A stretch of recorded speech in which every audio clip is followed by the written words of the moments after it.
All right, we're joined here today by Ben Guite. Ben, not being a University of Denver alum, how you fitting in at the pro camp? You know, it's in a hockey locker room's a hockey locker room. The guys are good here. Probably be a little different if I went to Maine right now and I came into DU, but you know, like I graduated college 12 years ago, so those days are behind me. But it's a lot of fun. The guys are good. It's a good skate, so I'm really enjoying it. So how are you getting along with the fellow professional players that are here, and then the other college hockey players that are joining in the mix? It's really good. I mean, like pro hockey is a very small community. I mean, you look at the NHL. I think there's like 500 or 600 players at the most, and then same in the minors.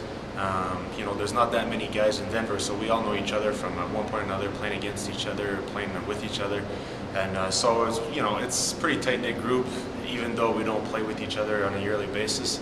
And the DU guys are good. I mean, they're good players. They've been skating all summer, so they go out there. They don't miss a beat. If anything, they're a lot quicker than we are at this point. Your thoughts about the college hockey route? Obviously, you chose it, and we're big proponents for it here. Sure. Your thoughts and decision to go to college hockey to develop your professional career? I was very lucky in a sense that my dad played hockey, and at that time there was no, the NCAA didn't exist, so he tried to go to college, University of Pennsylvania, after playing major junior, and he was declared uneligible. And so like when he left, he promised himself that he'd never let me go to major junior, so I didn't have a choice. Right. He forced me to go, but I was very lucky. I was very fortunate to go to Maine. For me, that's what I needed. I don't think I needed the games and the grueling schedule that the major juniors have, as opposed to like there was a lot of practice time, a lot of puck handling time, and that's where I think my game blossomed. I don't think college is for everyone, but at the same time, it'd be crazy if you have the opportunity to pass up on it. You know, I've played 12 years, and trust me, I never thought I would. I still can't believe it sometimes.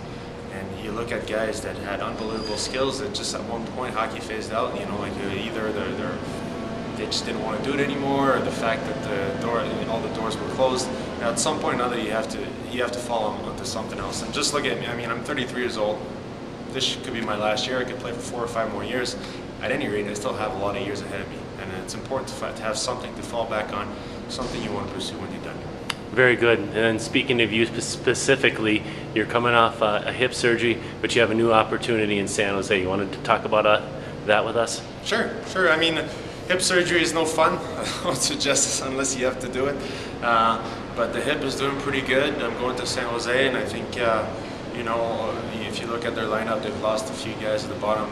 You know, the bottom half of their forwards, which gives a good opportunity to guys like me. They have a lot of good young kids in their system, so you know, it's certainly my spot is not secure. It's going to be a pretty good challenge ahead, but I'm really excited about it. All right, Ben, thanks a lot for taking the time, and more importantly, thanks a lot for participating in this week's camp. No, thanks. Thank you for having me.